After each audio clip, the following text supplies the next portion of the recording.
Okay, so let's talk about this. Let's bring in editor-in-chief of the Daily Wire and Breitbart's former editor-at-large, Ben Shapiro, and host of CNN's Reliable Sources, Brian Stelter. Welcome to both of you. Good morning.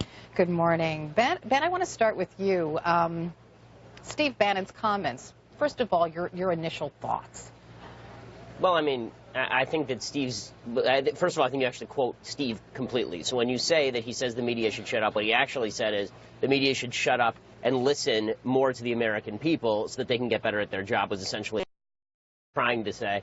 Look, I'm not, as everyone knows, I'm not a big Steve Bannon defender. I'm not a big Steve Bannon fan. He's one of the worst people I personally know, but that has nothing to do with what he's saying here. I think that what he's actually saying here is not entirely incorrect. There is a vast gap between the media's perception of itself and the public perception of the media. The reason Trump keeps picking fights with the media is because it's a fight he can win. The American people don't actually trust the media at this point, mainly because the media seem like they're representing their own interests. We're like a separate class, as opposed to people who are defending the interests of the American people. And the more we get into slap fights with the administration, the more we get into slap fights with politicians on behalf of the press, on behalf of the media, instead of on behalf of the American people, the more the American people are going to be likely to just ignore it. The more they're just going to say, okay, it's another slap fight, right? I understand where you're coming from, and I understand there's a lack of trust in media, but people are certainly watching us, Brian, because if you add up the numbers of CBS, NBC, ABC, and CNN, there are millions of viewers, right? Yeah, this is just the data for the nightly newscast. I tried to pick 6:30 p.m. because it's the best way to show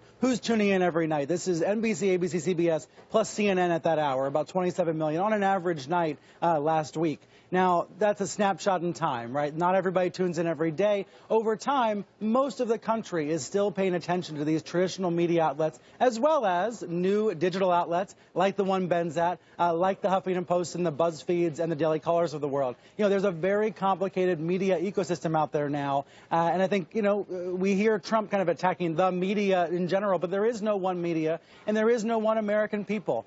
Many Americans are demanding that the press fact-check the new president, but at the same time, many Americans are skeptical of the press. You know, it's a very complicated situation. Let me put this by you, Ben. If a media entity is a cheerleader for Donald Trump and never puts his feet to the fire, won't you lose the trust of the American public too if you continue to do that consistently? I certainly would hope so. I certainly would hope so. I mean, I think that here's the thing. Every White House treats opposing media as the opposition. The Trump White House, I think, rightly looks at a lot of the mainstream media and says, you guys were the opposition during the campaign. You're still the opposition now. You don't particularly like me. And so you're going to be much more critical of me than friendly outlets like Fox News, for example. But the job of the media should be to understand that we're always the opposition. If we're the fourth estate and it's our job to check the government and it's our job to check the White House, it shouldn't matter whether you like or dislike the person in the White House particularly. You should be treating the White House as your opposition. The fact that the media did not treat President Obama as much as the opposition as they are President Trump is giving Trump the opening to slap you guys around. And I think that he's largely correct in slapping the media around by saying that there is a bias that exists for Trump that didn't exist for Obama. The best way to respond to that for the media is not to defend ourselves by saying, well, that's an attack on the press, that's an attack on the media. It's to say, okay, look, say what you're going to say. It's either true or it's false. And then treat it as a true-false statement as opposed to a fight between the media and Donald Trump, because he's going to win that fight every time, at least in the minds of the public.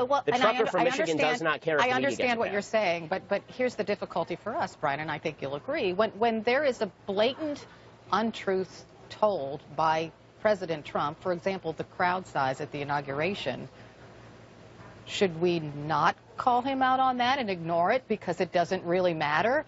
Or in calling it out, does it make us seem like we're opposing him in some way, since we're not giving him the benefit of the doubt for something really inconsequential? Right, you're making it sound like a no-win situation, but I think the majority of Americans want us to be showing the evidence, showing the photos in that case, showing the video, and letting the facts stand wherever they may be. This is a president who has a 36% approval rating, according to Quinnipiac, 40% according to CNN's poll before the inauguration. This is not a president that the majority of the country wants to only hear positive news. Yes, there are some viewers who only want to hear the positive. That is actually a minority, and I think we need to keep in mind there are many different constituencies, many different audiences that want different kinds of news right now in this very divided America. Okay, interesting topic. Thanks to both of you for stopping by. Ben Shapiro, Brian Stelter.